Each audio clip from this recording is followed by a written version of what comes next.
Imagine waking up every single day like you just had the best cup of coffee, ready to conquer the world. But then, as the coffee brews and calendar pages flip, days become weeks and weeks become oops, where did the time go? And you are still at the starting line lacing up your shoes, wondering how to take things to the next level. And that's where a blueprint for taking action comes in, because honestly, without a game plan, aren't we all overgrown kids playing a frustrating game of tag with our ambitions? And spoiler alert, that's probably why 90% of us fail to take consistent action. Now is the perfect time to meet our friend Paul. Do you know Paul? I think you know him, because Paul is basically all of us with a backpack full of dreams hoping to climb the mountain of success. But here's the thing, instead of strapping on those hiking boots, Paul is chilling in the valley of I'll start tomorrow and binge watching his ambitions away. And that iconic Netflix sound.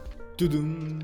It's like the soundtrack of his life. Now, I could easily say that Paul is having an ultra mega lazy day or month. But dive a bit deeper and it's like he has a mini debate club in his head, questioning, can this mountain ever be climbed? Do I have the right gear? Is there maybe a shortcut? And here is a sprinkle of reality. Did you know that a whopping 91% of us ditch our New Year's resolutions faster than we abandon a sinking ship? Think about it. Can you recall what grand plans you had at the beginning of this year? And what's the price tag of inaction? It's like paying premium for procrastination. Days turn into I'll think about it and boom, another year has passed. That's why I've got this blueprint for taking action. A step-by-step guide to break the cycle, kickstart the action and keep the energy rolling. Now let's get right into it. Think of it as your personal roadmap to smash procrastination and embrace the power of getting things done. Phase 1. Ignite the spark. This phase is all about gearing up. You see, before we dive into anything, our brain needs a little pep talk. It weighs the pros and cons and decide if it's worth the effort or not. That's the purpose of the brain. Take a simple act, like me drinking water when I'm thirsty. I don't just magically hydrate. I decide I'm thirsty, I grab a glass and take a sip.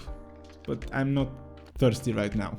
That's the thought behind every action. The same principle applies to bigger goals. Before making a move, it's crucial to grasp the why behind it. Once you've pinpointed your goal, ask yourself these 3 simple questions. What's the tiniest step I can take daily to get closer to my goal? For example, if you're aiming to master drawing, start by sketching for 15 minutes every day. Whether you're following a tutorial or you're doodling from your imagination, doesn't matter, it's all progress. The second question, will this action reshape my identity in any way? This is key. To truly excel at drawing, you have to start seeing yourself as an artist. So by sketching daily, you are not only improving, you are evolving into an artist. And the third question, is this action adaptable and scalable? Absolutely. Once you've got the hang of your 15 minutes routine, why not stretch it to 30 minutes or even an hour? As your confidence grows, so the time and effort you can invest. And there you have it. This is phase 1 in a nutshell. Moving on to phase 2.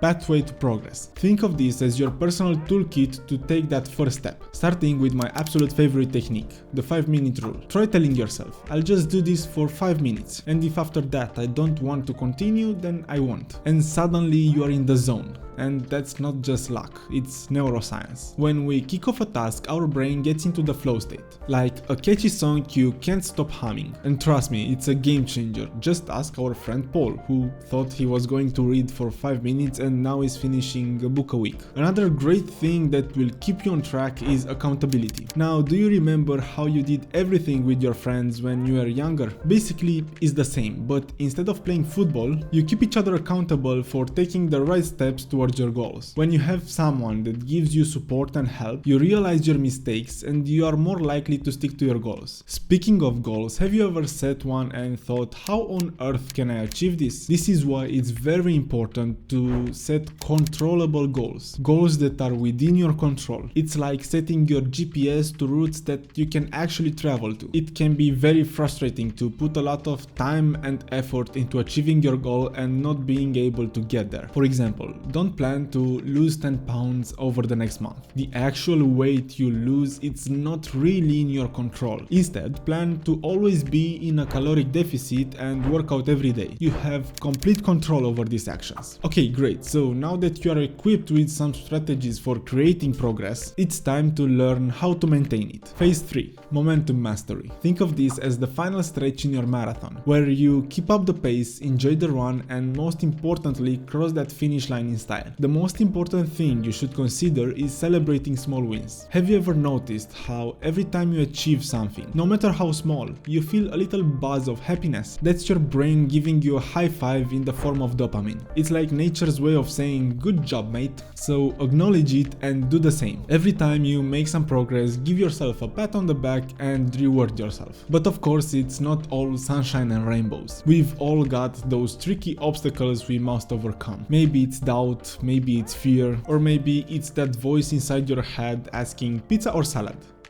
Okay, maybe not the last one. The point is, we all face obstacles, but instead of seeing them as brick walls, think of them as challenges. For every challenge you pass, you get extra points and extra knowledge that will help you in the future. This is the only way you can improve yourself, by overcoming challenges you never faced before. Lastly, for keeping up momentum and staying on the right track, you have to create some kind of self-feedback loop. Imagine you are sailing. You wouldn't just set your course and hope for the best, right? You would adjust your sails and check your compass from time to time. Similarly, in your journey, it's crucial to pause, reflect, and tweak your approach based on the winds of feedback. Alright, time for a little serious talk. Picture this, you've binge-watched every productivity video on YouTube, and you've absorbed every piece of information out there. But here's the thing, if you don't jump into action right after this video, well, it's like buying gym equipment and using it as a clothes hanger. Without action, all the information is for nothing. You are now armed with all the knowledge you need. You've got the map, the compass, and the fancy hiking boots. It's time to decide your path, take that first step, and keep up the momentum. Kicking things off with phase 1, chart out your course. Then move on to phase number 2.